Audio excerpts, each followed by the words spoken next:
मुलांनो, आज आपण बुडणाऱ्या वस्तू आणि तरंगणाऱ्या वस्तू याचा एक प्रयोग जो आहे तो आपल्या समोर मी सांगणार आहे. मी सांगितल्यानंतर व्यवस्थित लक्ष द्या आणि नंतर तुम्हाला सुद्धा तो प्रयोग करून बघायचा आहे.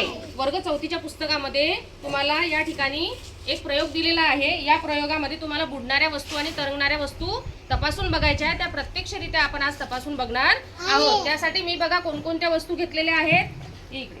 तर या वस्तूमध्ये बघा, हे काय आहे मुलांनो? चम्मच घेतला आहे, खोड रबर घेतला आहे, हे कर्कटक आहे, त्यानंतर टोक यंत्र, याला मराठीत काय म्हणतात? टोक यंत्र, इंग्लिश मध्ये शार्पनर. त्यानंतर एक काय घेतली मी? एक पट्टी घेतलेली आहे. त्यानंतर पेन्सिल, एक नाणं सुद्धा आहे माझ्याकडे, आणखी एक खिळा पण घेतला, काही दगड घेतले आहेत आणि रबर घेतला आहे. दिसला आहे? तर अशा प्रकारे आपण काही वस्तू घेतल्या. आता एका बर्नीमध्ये किंवा एका भांड्यामध्ये, कोणतं भांडं हवं आहे तुम्हाला? ट्रान्सपरंट भांडं हवं आहे. ट्रान्सपरंट म्हणजे काय असते? आतमधली वस्तू आपल्याला दिसली पाहिजे की बुडली की आहे की तरंगली आहे. आलं लक्षात?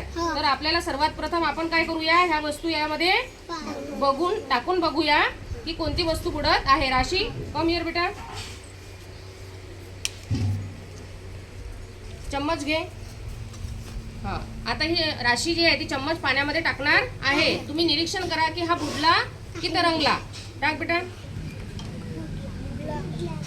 काय झालं आहे? बुडला आहे. त्यानंतर बस अवनी, तू इरेजर आहे, हे पाण्यामध्ये टाकून बघ, बुडते आहे की तरंगते आहे. काय झालं? काय झालं सांग ना. इरेजर काय झालेलं आहे? हा, याला खोड रबर असं सुद्धा म्हणतात. ये बेटा, या पटापट. 4था वर्ग, स्टँड अप. हा, कर्कटक टाकून बघ. काय झालं? काय झालं? हा, कर्कटक पाण्यामध्ये बुडले आहे. हा, नेक्स्ट. ये बेटा, देव. शार्पनर बघ, बुडते का? काय झालंय? शार्पनर बुडला का? अरे बुडला ना. हा, ठीक आहे. नेक्स्ट.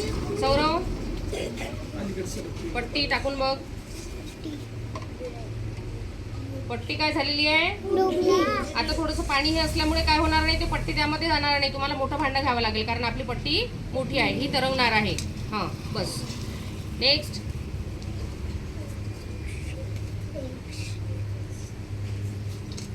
पेन्सिल टाक.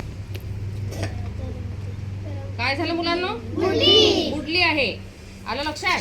आता या पेन्सिलचं ओझं कमी जर असेल तर ते काय होईल? तरंगेल. सगळ्याच वस्तू बुडून राहिले. हा, नेक्स्ट.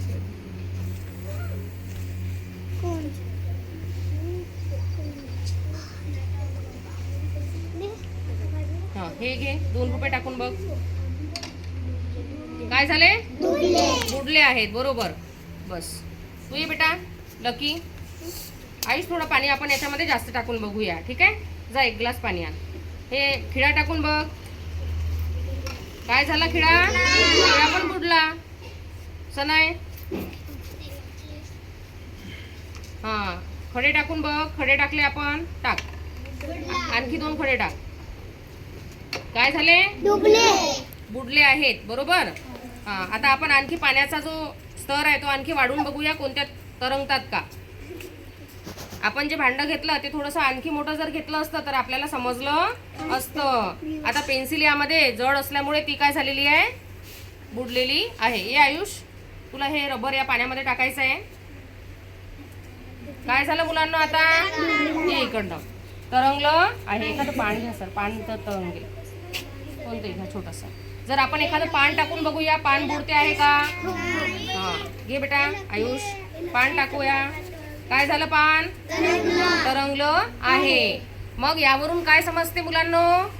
यावरून ज्या वस्तू बुडलेल्या आहे पाण्यामध्ये त्या पाण्यापेक्षा जड आहेत. काय आहे? जड आहे. त्याचं ओझं जे आहे ते पाणी सहन करू शकत नाही. त्या जड असल्यामुळे कुठं जाणार आहेत? त्या बुडामध्ये जाणार आहेत. बरोबर.